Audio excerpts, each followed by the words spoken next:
here, okay? There's a gas cylinder in there. That gas cylinder potentially turns into something like a bomb, okay? That can actually damage, that could probably kill people.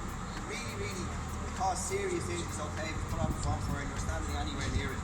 This is a small little bit of petrol, so we have a small little fire and someone decides to make the bonfire bigger and throws a little bit of petrol on it. This is what happens, okay? Watch it. Look, come on. You haven't put the petrol in. Watch and see what happens now. Look.